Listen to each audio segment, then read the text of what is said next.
MyHealth Access Network presents Dr. David Kendrick, sharing one story of how technology helps improve healthcare.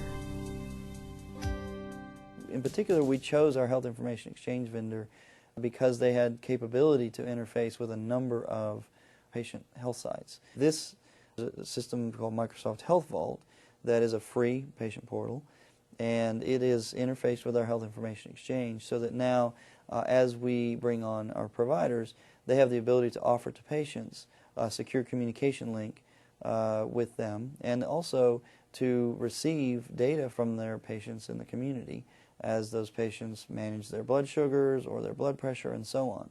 So I've already had a real life experience with this, in that I work primarily in a free clinic at the university, and I teach third-year medical students there.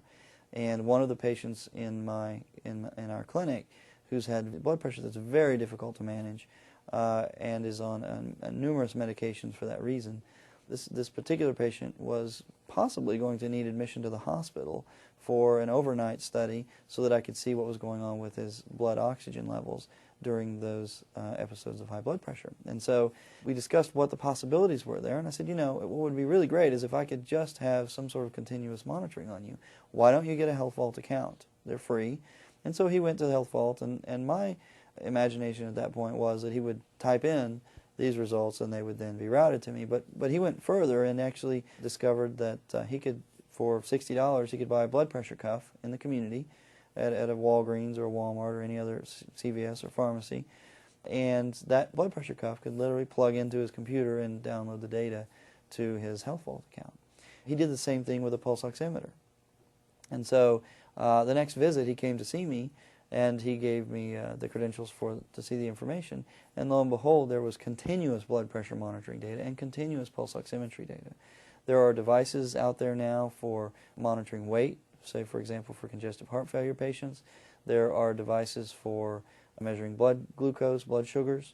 And so we have now really some great tools in our armamentarium for launching lots of health improvement initiatives in the community, simply by having the foresight to have chosen a vendor that connects to a free patient portal system that we'll now be able to provide to any patient in our community who's interested in working with it. Thank you for your interest in this podcast. For more information about MyHealth, visit www.myhealthaccess.net.